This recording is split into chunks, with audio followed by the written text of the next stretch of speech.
All right, so we are live here at day 2 of Advancing Prefab 2023. I'm joined by Anthony. Thanks for taking the time and coming over. Of course, anytime. Looking forward to it. So for the audience, can you give a little bit of who you are, a little bit about your background and why you came to Advancing Prefab? Sure. Well, I'm the Director of Development for Leap of Faith Partners, which is a modular, volumetric modular real estate developer based in Los Angeles. And we're focused on executing projects as effectively as possible.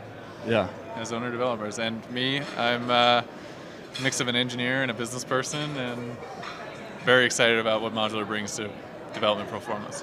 Nice. So what's the mix there between engineer and business person? How's that play out? It's interesting. I haven't fully realized the value of the MBA yet, but I'm sure it'll work out. I worked for a wonderful volumetric modular structural engineer for a while, and felt that was critical to executing projects in a volumetric modular fashion, because you have to do a lot of front load a lot of the design. A lot of people talk about it. But the mix of the business part is that there needed to be a thesis around delivering better housing. A ton of people talk about it, but I think there's a specific overlay between doing more as a development office because you're doing volumetric modular. Forget about the costing and the time savings and all that. Just the fact that you can have 2 directors of development doing 7 projects instead of 3. And since it's a relatively well-paid position, then the firm saves money, more projects get done. That's a thesis in and of itself, Yeah. How are you seeing that really starting to play out? Yeah. So exactly, and how you present it to investors, LPs rather, for these development projects in multifamily, is sort of at the crux of starting that development business. So that's where I always wanted to be, and kind of a dream come true. Nice. That's awesome. So any kind of big takeaways so far from Advancing Prefab? Oh, yeah. There's a ton of people here that just really know their stuff. So I sat in on almost every track. Well, you can't do every track on one visit, but I was consistent in the owner-developer track. And there's just a ton of directly, like, day-to-day project execution stuff. No fluff. And that was really nice to see. Learning a ton. I don't even know where to start. But we do our projects, we learn from them. But it's always good when you can just learn off a PowerPoint and not spend the money. Right. So, anything that you're like, no, we definitely have to implement that on day one coming back? There was a lot about, and this was in my presentation as well, the shooting of the alignment of mods, and we're doing it kind of analog now, but for sure that should be something that we study. And then I was looking for anything related to site, because sites are always unique, and when we're in that pre-con stage, the more buses we can see coming, the more we can step out of the way. So there were a lot of focus on that as well, on the owner-developer track in particular. So a lot of takeaways there. What's the what friction needs to be removed to really be able to see all those buses coming at you? I used to say it'd be to bring in other stakeholders, like external consultants earlier. But I've noticed we've done really well since, and we're a smaller firm, so it might be just for experience specific. But for me, the more dialogue we have internally with everyone from development through pre-con, just a disordinate amount of time on site conditions has been very useful. And everything from site leveling to excavation and back to permitting, having that streamlined communication is good. We keep it to just a few personnel, so that helps us. But I think as you grow, you gotta have more and more of those conversations, and it's very interesting to see how that's going to pan out.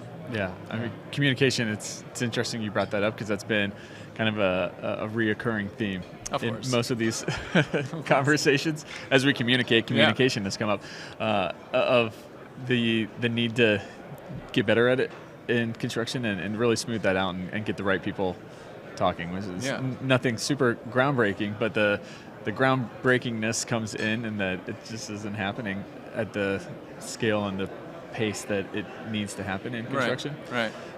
Go ahead. No, go for it. First, I've noticed the more, I don't know if to call it like a flag on the play, or the first identifier of not even a potential issue or just a condition that needs to be verified.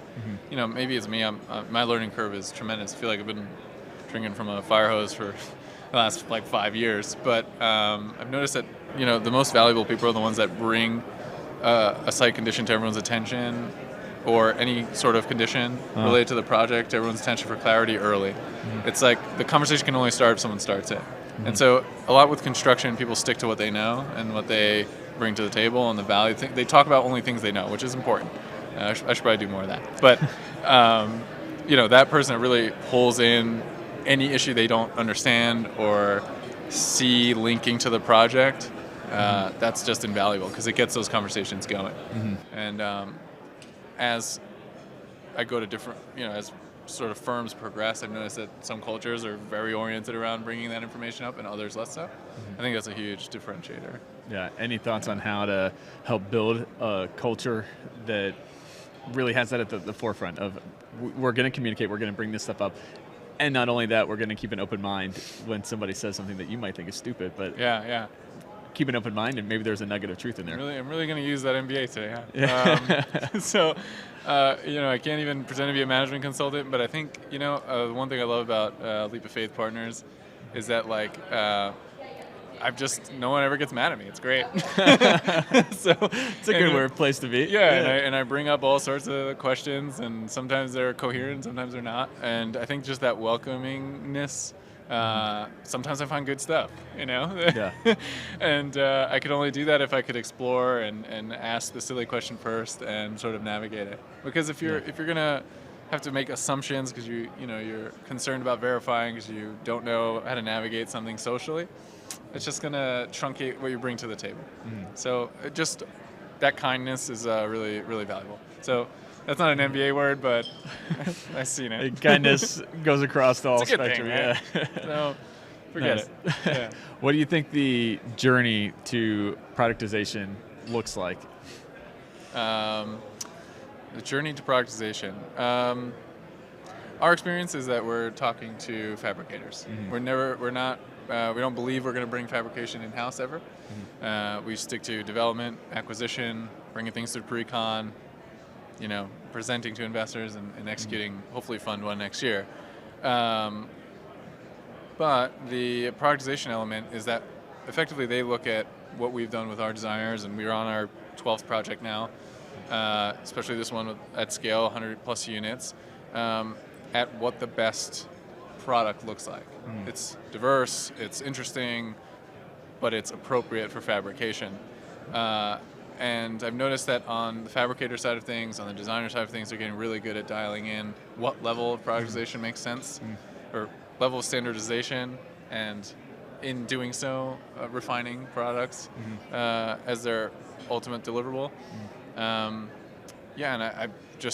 it's necessary and growing, and very valuable to us, and we're lucky enough to work with really good partners. Yeah. Do you have any kind of time estimate on when it starts reaching critical mass that more people are embracing the productization? Right now. Look, we have a 500 unit pipeline. We're developers that are volumetric modular, and either productization is going to happen or we're going to make it happen. Yeah. We contribute in a very special way to the fabricator's process because we ask very construction questions. There's no scientists in our office. So I feel that helps push that process forward, and we are, that's part of the value we bring to the whole ecosystem. So productization is not a limiting factor, and it's not holding us back from executing more projects. And where it's going to be in 10 years, I have no idea, but I do know that it'll be better than today. Yeah, it's not going backwards. There you go. That's good, right? Keep marching forward. Yeah. So tell me a bit more about your presentation today. Right. What was it on? So I focused on zooming in on the questions first. I just answered them straight out. And it had to do with site sequence, like what happens on site when you're bringing mods together. Because that's what people perceive as a large risk that we mitigate as part of our business offering. And it's to ultimately walk through where to put the mods, what sequence to lay them in, where's the crane going to go. That's at the site level. And then at the individual mod level, when to put, I showed an image early in my career when I, really underestimated something, and I saw a markup from my boss that came in and was like, you better not make this mistake again. Showed that up on the screen, and I walked through laying structural connections between mods as you're laying them out in sequence. And I think that was really useful because I see a lot of high-level discussions, a lot of important, intelligent-sounding stuff, and I wanted to get just right down to the just very nitty-gritty, exactly what's happening. Yeah. So I went through that example, and then I zoomed out to how our organization thinks about setting itself up to leverage volumetric modular in a tighter supply chain, and then talked about the Ventura project because I've been on it for 2 years now, and it's really exciting. And so I talked about that for the balance. Yeah, awesome. I love that you started with a mistake that you Yeah. made and being willing to share that. Most people in just general, but in construction too, will never share the mistakes.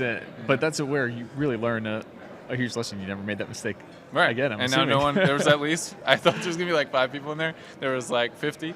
So none of them are gonna make the mistake now. Yeah. If they were paying attention. Yeah. So no. I thought that was super valuable for me, and I could pass that along whenever. And if I have to admit to a mistake to improve the industry as a whole, I'm okay with that. Yeah. For sure. No, I think it takes more of that mindset throughout the industry to really help progress it and move it forward. Yeah. We talk a ton about innovation here on the show, and that's a huge tenet of innovation is being able to learn from your failures and mistakes that you've made. That's where you really learn the most.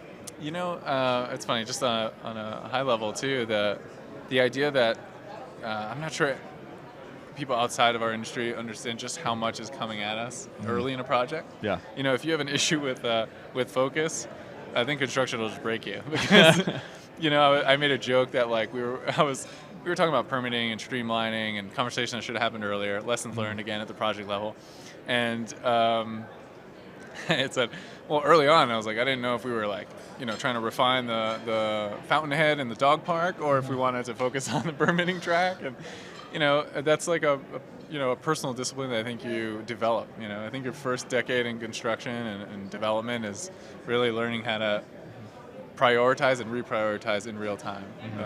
Literally hundreds and hundreds of items. That the only limiting factor is knowing what's coming down the pipeline. And what I mentioned earlier about disciplines and people trying to or naturally wanting to stay in their own lane is less conducive to getting that wide funnel to organize and prioritize everything. I think the more conversations happen earlier, the more you can prioritize, because then you know everything that's there. Yeah. Does that make sense? Yeah. Oh, absolutely. I'm a huge believer that planning on the front side saves you so much time on once you start getting into the nitty-gritty of it, and it also allows you the ability to be flexible and adapt in real time. If you haven't planned up front, good luck adapting, because what are you adapting from? You're just like trying to put out fire with your spit. It's over. It's over. It's over before it started, in life and in construction. Yeah, absolutely. I totally forgot where my next question was going to go. So, any misconceptions on construction that you see from people outside of the industry? Well, of course. I mean, it's still funny to me because they ask me what I do, and I'll say, architecture, engineering, I'm a real estate developer, and I build houses in factories. And I always just like, people I don't know from anywhere in any element, and it's just the immediate reaction is, what do you mean? Right. What, houses in Yeah, buildings? So I always like to throw it out there and sort of check my own ego regularly. And misconception is that we don't build any houses inside of factories, So that's fun. We are a significant part of the market share at this point, but I guess if you're from the outside in, it's not mainstream stuff. But I'm so far removed from that now. Yeah.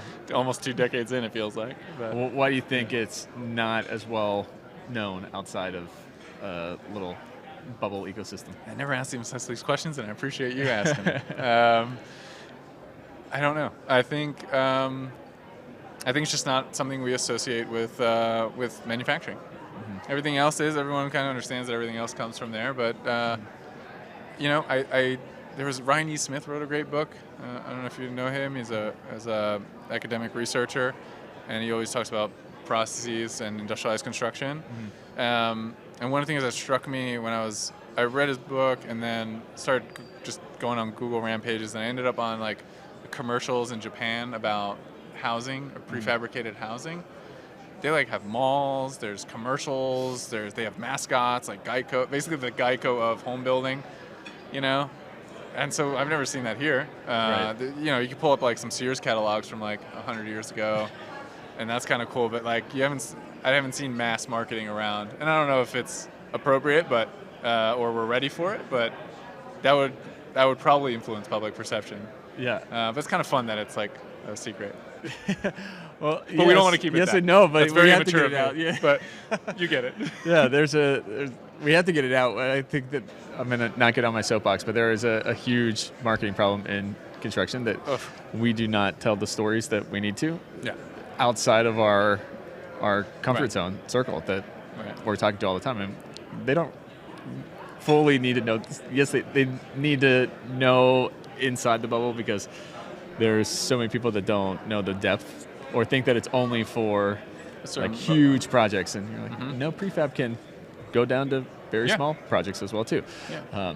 But yeah, I think we as an industry have to do a much better job of marketing ourselves to people outside of construction to and bring amplify those voices. And you're here doing that, so that's awesome. I don't know what it is. There is a lot of inter-industry chatter, always, perpetually.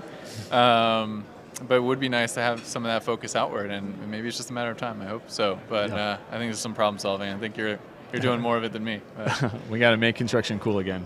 Yeah. Oh, that's a good T-shirt. Yeah, I like that. Modular on Mars is another one I thought of. Oh, there you go. I got some good T-shirt ideas. I like it. I like it. There's a nugget there. Very cool. Well, what does innovation mean to you? Oh, I've always had sort of a deep thinking life interest. So for me, innovation is thinking through problems in a different way, trying to get some distance from them, and coming up with something new. And if it doesn't work, just continuing to try until you hit something. I think I don't know a lot about it. I'm not in the innovation circles, but I find that, like anything, repetitive thought and iteration is what gets us where we need to go. Yeah. So that's what innovation means to me. Nice. So how do people find out more about Leap of Faith Partners and connect with you? LOF.LA. Look us up. We're in LA, Leap of Faith Partners. I think there's only one of us. So, and the project in Ventura will be out there in about 3 months. It'll be really exciting to have anybody and everybody see what we're doing. Yeah. Awesome. Yeah. Well, last question for you. If I could give you all construction power, you could snap your fingers, innovate one thing in construction, what would you pick to innovate? Like they have the, there's all these tech companies that came out that could map where your oil deposits were and everywhere, and there's huge companies that just do that. It'd be great if we could just map all sites for all undergrounds everywhere. Yeah. And then we don't call it a dig company. We just get a digital model of exactly what's under our project. Maybe those are just publicly available. Forget it. That would be I'd like that. Yeah, that'd be pretty cool. Yeah. I like it. We'll snap. We'll make it happen. Thank you. Save us $1 million already. Yeah, there you go. Awesome. Well, thanks so much for taking the time and joining the show, Anthony. Wonderful. Thank you.